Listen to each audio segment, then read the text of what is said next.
Hello guys, welcome to my channel RSK docent. I am Mannat Lamba. आज हम class 11th physics का first chapter units and dimensions का first part cover करेंगे।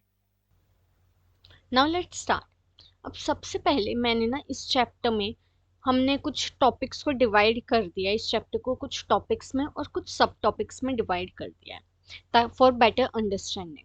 तो सबसे पहले हम पढ़ते हैं फिजिकल क्वांटिटीज। इसमें ये जितनी भी डेफिनेशंस और ये थ्योरी लिखी है ना, ये बहुत ही कंफ्यूजिंग है अगर हम इसे सीधा पढ़ने लगेंगे, क्योंकि अगर हम इसे सिर्फ पढ़ेंगे तो हमें कुछ भी समझ नहीं आएगा। तो पहले हमें इसका मीनिंग पता होना चाहिए। फॉर एग्जाम्पल फिजिकल क्वांटिटीज क्या है। अब सबसे पहले हमें इसको सिंपल लैंग्वेज में समझे। फिजिकल क्वांटिटीज मतलब जो भी फिजिक्स की टर्म्स या फिजिक्स में यूज होने वाली क्वांटिटीज हैं। फॉर एग्जाम्पल लेंथ, मास। अब हम बात करें कि फॉर एग्जाम्पल मेरे को एक शॉप पे जाना है और मैं वहां पे जाके बोलूँ मुझे 1 केजी एप्पल चाहिए।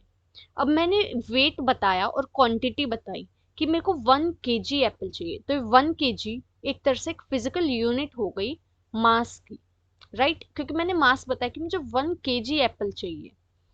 तो हम फिजिकल क्वांटिटीज को सिंपली बोल सकते हैं कि हमारे यूनिवर्स में जो कुछ भी हो रहा है, अगर हम उसे डिफाइन करना चाहते हैं और उसके कॉजेज या कॉन्सिक्वेंसेस को मैथमेटिकल इक्वेशन में पुट करना चाहते हैं, तो हम उसमें फिजिकल क्वांटिटीज की हेल्प लेते हैं। फॉर एग्जाम्पल इस एप्पल वाले से अगर हम ले एग्जाम्पल, तो हम कह सकते हैं, मान लो हम इसको फिर इक्वेशन में पुट करें कि 4 केजी मैंने एप्पल लिया या 1 केजी एप्पल, जितना भी उसको हम उसके हम कितना मास था, उसका प्राइस कितना था, इन सब चीज़ों को अगर हम मैथमेटिकल इक्वेशन में पुट करें तो उसके लिए हम कुछ फिजिकल क्वांटिटीज का यूज करेंगे। राइट, जैसे उसका मास, उसका प्राइस और ये सब। तो फिजिकल क्वांटिटीज ये ही है।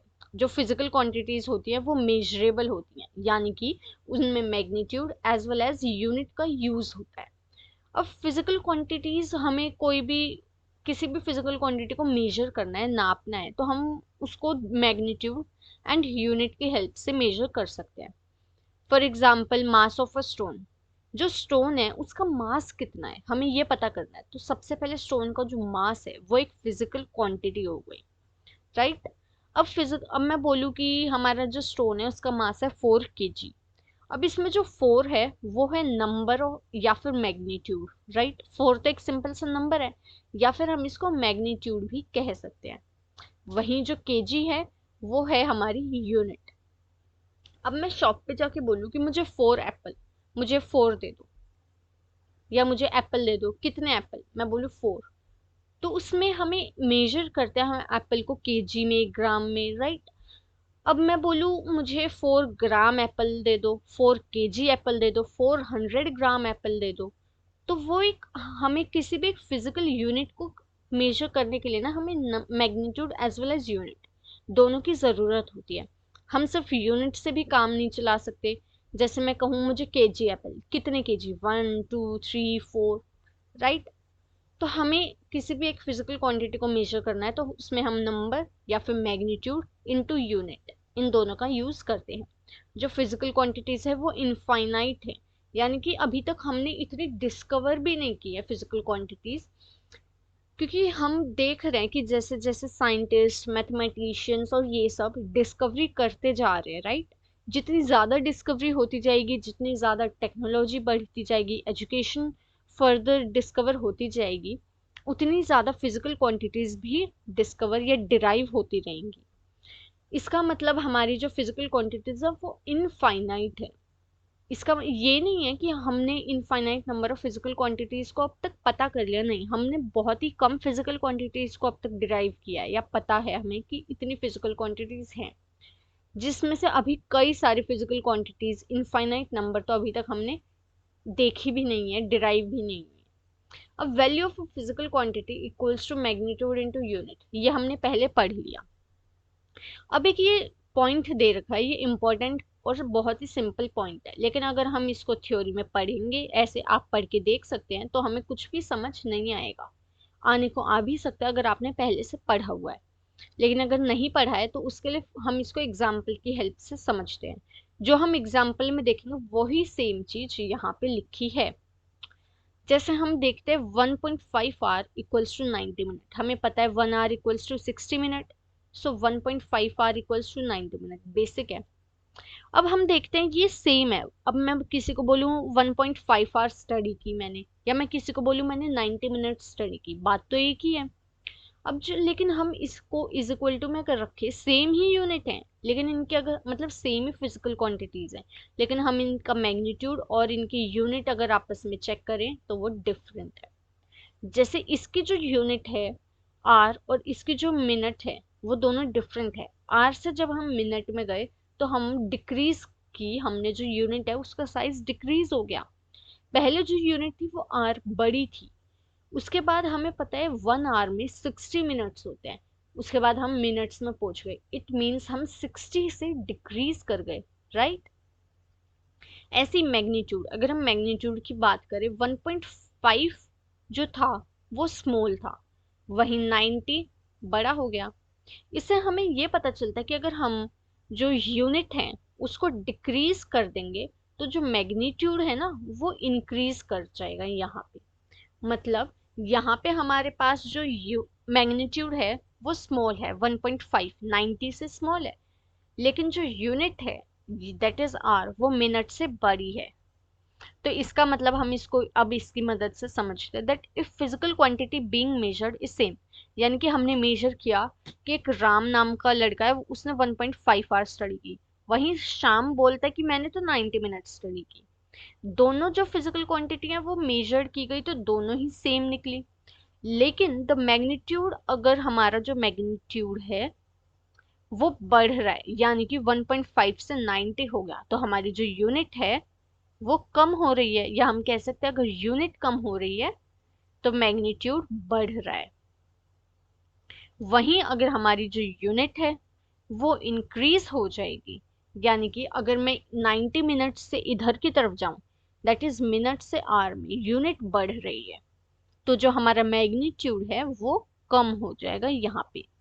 यही चीज यहाँ पे लिखी है। One more example, for example 1 minute 1 metre equals to 100 centimetre. हमें यहाँ पे पता है कि जो मीटर है वो यूनिट बड़ी है सेंटीमीटर से, तो मीटर से जब हम सेंटीमीटर में गए तो हम डिक्रीज कर गए यूनिट बाय 100, राइट, क्योंकि 1 मीटर में 100 सेंटीमीटर है, तो मीटर से सेंटीमीटर में गए तो 100 से डिक्रीज।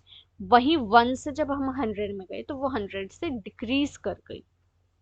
ये बहुत ही बेसिक था फिजिकल क्वांटिटीज के बारे में। यही चीज फिर से दे रखी है that physical quantity equals to magnitude into में unit, magnitude is denoted by N, unit by U. अब जो एन इंटू यू है वो हमारा कांस्टेंट होता है किसी भी एक मेजरमेंट के लिए। जैसे हम बात करें मीटर की, 1 मीटर इक्वल्स टू 100 सेंटीमीटर, ये फिक्स है, कांस्टेंट है कि 1 मीटर जो है वो 100 सेंटीमीटर के ही इक्वल होगा, 200 के इक्वल नहीं हो सकता, राइट।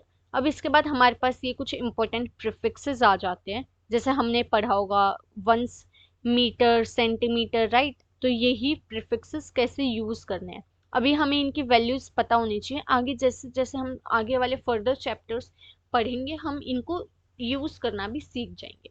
जैसे डेसी होता है 10⁻⁻1, सेंटी -2, मिली 10⁻⁻3, माइक्रो -6, नैनो -9, पिको -12, फर्मी या फेम्टो भी कह सकते हैं दैट इज -15, 10⁻⁻15। इसी में एंगस्ट्रॉम भी आ जाता है दैट इज 10⁻10 मीटर। इनको हम सेंटीमीटर मीटर दोनों में यूज कर सकते हैं, लेकिन जो एंगस्ट्रॉम है या और भी किसी के साथ हम यूज करना चाहें कर सकते हैं, लेकिन जो एंगस्ट्रॉम है वो सिर्फ फिक्स है 10⁻⁻10 मीटर। अब हम बात करें deca, deca is 10⁻1, kilo 10⁻3, mega 10⁻6, giga 10⁻9, tera 10⁻12। Okay, वहीं हमारे पास एक और ये है, ये हम अभी नहीं, ये हम बेसिकली बाकी के जो चैप्टर्स हैं उनमें या फिर केमिस्ट्री के अभी 11th में पढ़ेंगे, बेसिकली ये वाली यूनिट हम 12th में जाके पढ़ेंगे फिजिक्स में।